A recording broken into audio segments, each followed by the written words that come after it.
चलिए, आज का हम लोग का जो ऊर्जा सेगमेंट डेली हम लोग डिस्कस करते हैं उसका टॉपिक है राम से प्रेम, है ना। तो इसको हम लोग प्रतिदिन डिस्कस करते हैं ये लेख, और आज जो हमारा लेख है वो राम से प्रेम टॉपिक है। दैनिक जागरण है ये 7 मार्च का, और यह लेख लिखा है मुकेश ऋषि ने। ठीक है, मैं जल्दी से लेख को पढ़ता हूँ, फिर इसके बाद में इससे संबंधित बातचीत करेंगे। इस संसार में कोई भी ऐसा प्राणी नहीं है जिसके हृदय में प्रेम ना हो। संसार के सभी प्राणी किसी न किसी रूप में आपस में प्रेम जरूर करते हैं, लेकिन प्रेम करने के सोच, चिंतन, अभिलाषा एवं स्वरूप में अंतर होता है।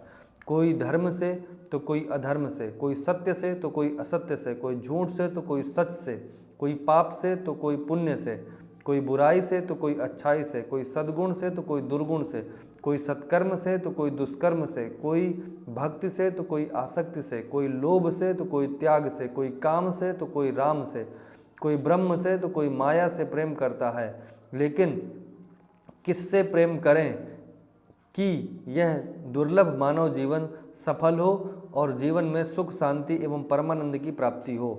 इस विषय पर विचार करने से प्रेम की सार्थकता सिद्ध होती है, क्योंकि मनुष्य का जन्म प्राप्त होना दुर्लभ है। ये बताया गया है कि हर व्यक्ति किसी न किसी चीज़ से प्रेम करता है, कोई शक्ति से, कोई भक्ति से, कोई आसक्ति से, कोई सत्कर्म से, कोई दुष्कर्म से, कोई अच्छे कामों को पसंद करता है तो कोई बुरे कामों को। यानी मनुष्य की प्रकृति अलग अलग रहती है और उसके प्रेम करने का जो विषय है वह भी अलग अलग होता है। आगे, यह संसार भवसागर है। भवसागर से पार होने के लिए भगवत भक्ति अति आवश्यक है। अगर मनुष्य तन प्राप्त करके भगवत भक्ति नहीं किया तो पुनः 84 लाख योनियों में भ्रमण करना पड़ता है। अतः भगवान से प्रेम करना मानव जीवन का प्रमुख उद्देश्य है।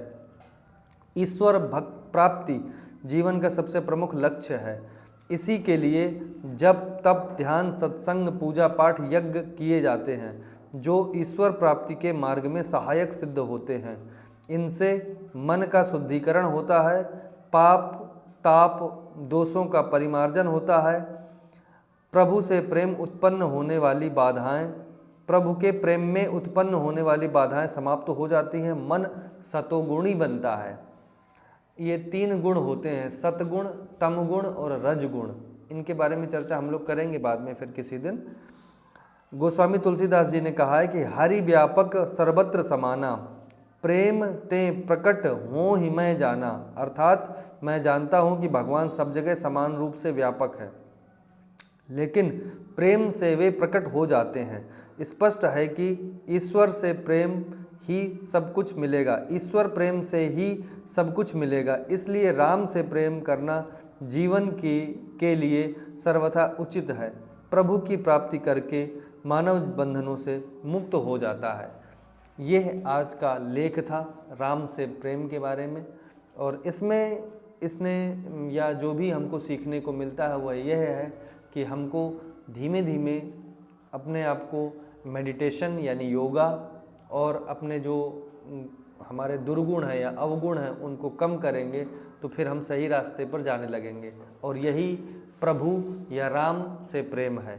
यदि आप बुरे कामों को छोड़ करके अच्छे कामों को करते हैं, मानवता को आगे लाते हैं, तो आप राम के पथ पर या प्रेम के पथ पर अग्रसर हो जाते हैं। चलिए, फिर हम लोग मिलते हैं कल नेक्स्ट अगले लेख के साथ में। धन्यवाद।